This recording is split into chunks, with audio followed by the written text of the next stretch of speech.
সাধারণ এবং বিজ্ঞান ও প্রযুক্তি বিশ্ববিদ্যালয়ের জিএসটি সমন্বিত বা গুচ্ছ ভর্তি পরীক্ষা নিয়ে আজ শনিবার ২১ ডিসেম্বর সভায় বসছেন উপাচার্যরা। রাত ৯টায় ভার্চুয়ালি এ সভা অনুষ্ঠিত হবে বলে জানা গেছে। এতে গুরুত্বপূর্ণ দুটি এজেন্ডা নিয়ে উপাচার্যরা আলোচনা করবেন।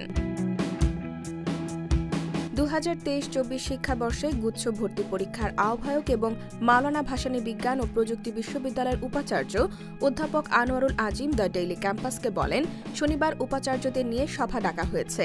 সভায় চলতি বছরের ভর্তি কার্যক্রম শেষ করা সহ আরও কয়েকটি গুরুত্বপূর্ণ সিদ্ধান্ত নেওয়া হতে পারে। সভার এজেন্ডা সম্পর্কে জানতে চাইলে তিনি বলেন, সভায় অনেকগুলো এজেন্ডা রয়েছে, তবে মোটা দাগে বলতে গেলে আগামী বছরের গুচ্ছ ভর্তি পরীক্ষা নিয়ে আলোচনা করা হবে। এছাড়া চলতি বছরের মাইগ্রেশন বন্ধ করার বিষয়টি নিয়েও সভায় সিদ্ধান্ত নেওয়া হতে পারে।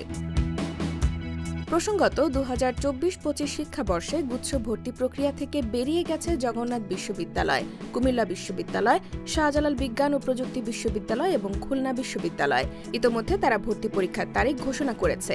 এ অবস্থায় জিএসটি গুচ্ছ ভেঙে যাওয়ার আশঙ্কা দেখা দিয়েছে। যদিও ভর্তিচ্ছু অধিকাংশ শিক্ষার্থীর দাবি, আগের মতো জিএসটি গুচ্ছ ভর্তি প্রক্রিয়া বহাল থাকুক।